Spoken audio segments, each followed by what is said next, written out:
Inguinal canal is a fibro-aponeurotic canal which is about 4 cm in its length. It extends from the superficial inguinal ring, which is a deficiency in the external oblique aponeurosis, to the deep inguinal ring, which is a deficiency in the fascia transversalis. Here is the pubic tubercle, and here is the anterior superior iliac spine, and that is the inguinal ligament. So the inguinal ligament curves backwards, so that most of the inguinal ligament contributes to the floor of the inguinal canal.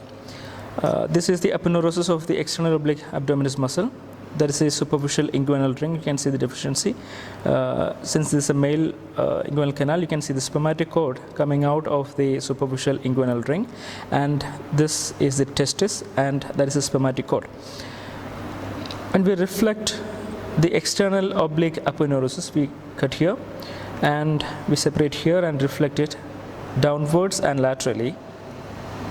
You can see the arched fibers of the internal oblique abdominis muscle.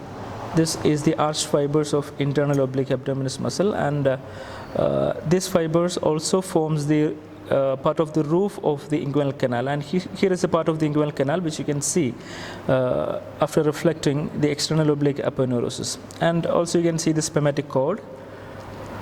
And so that internal oblique arched fibers forms the anterior wall as well as the roof, and then posterior wall. It is inserted it forms the conjoint tendon, and that's a conjoint tendon.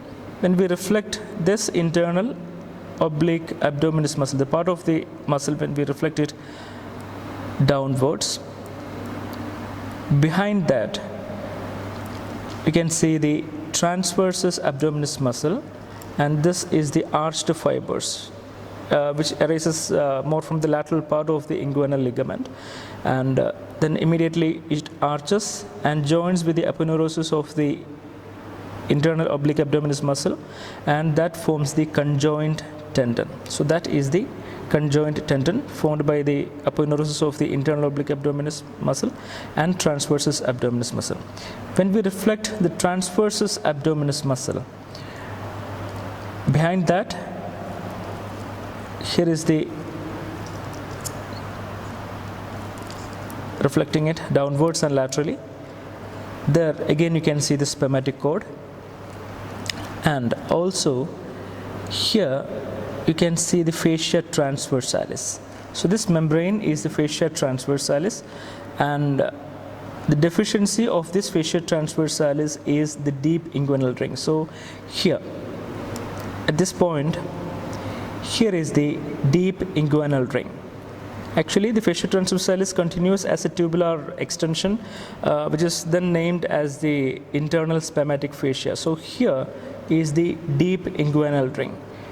When we reflect the deep inguinal ring, we can see behind that this is the parietal layer of the peritoneum, and here you can see the inferior epigastric vessels.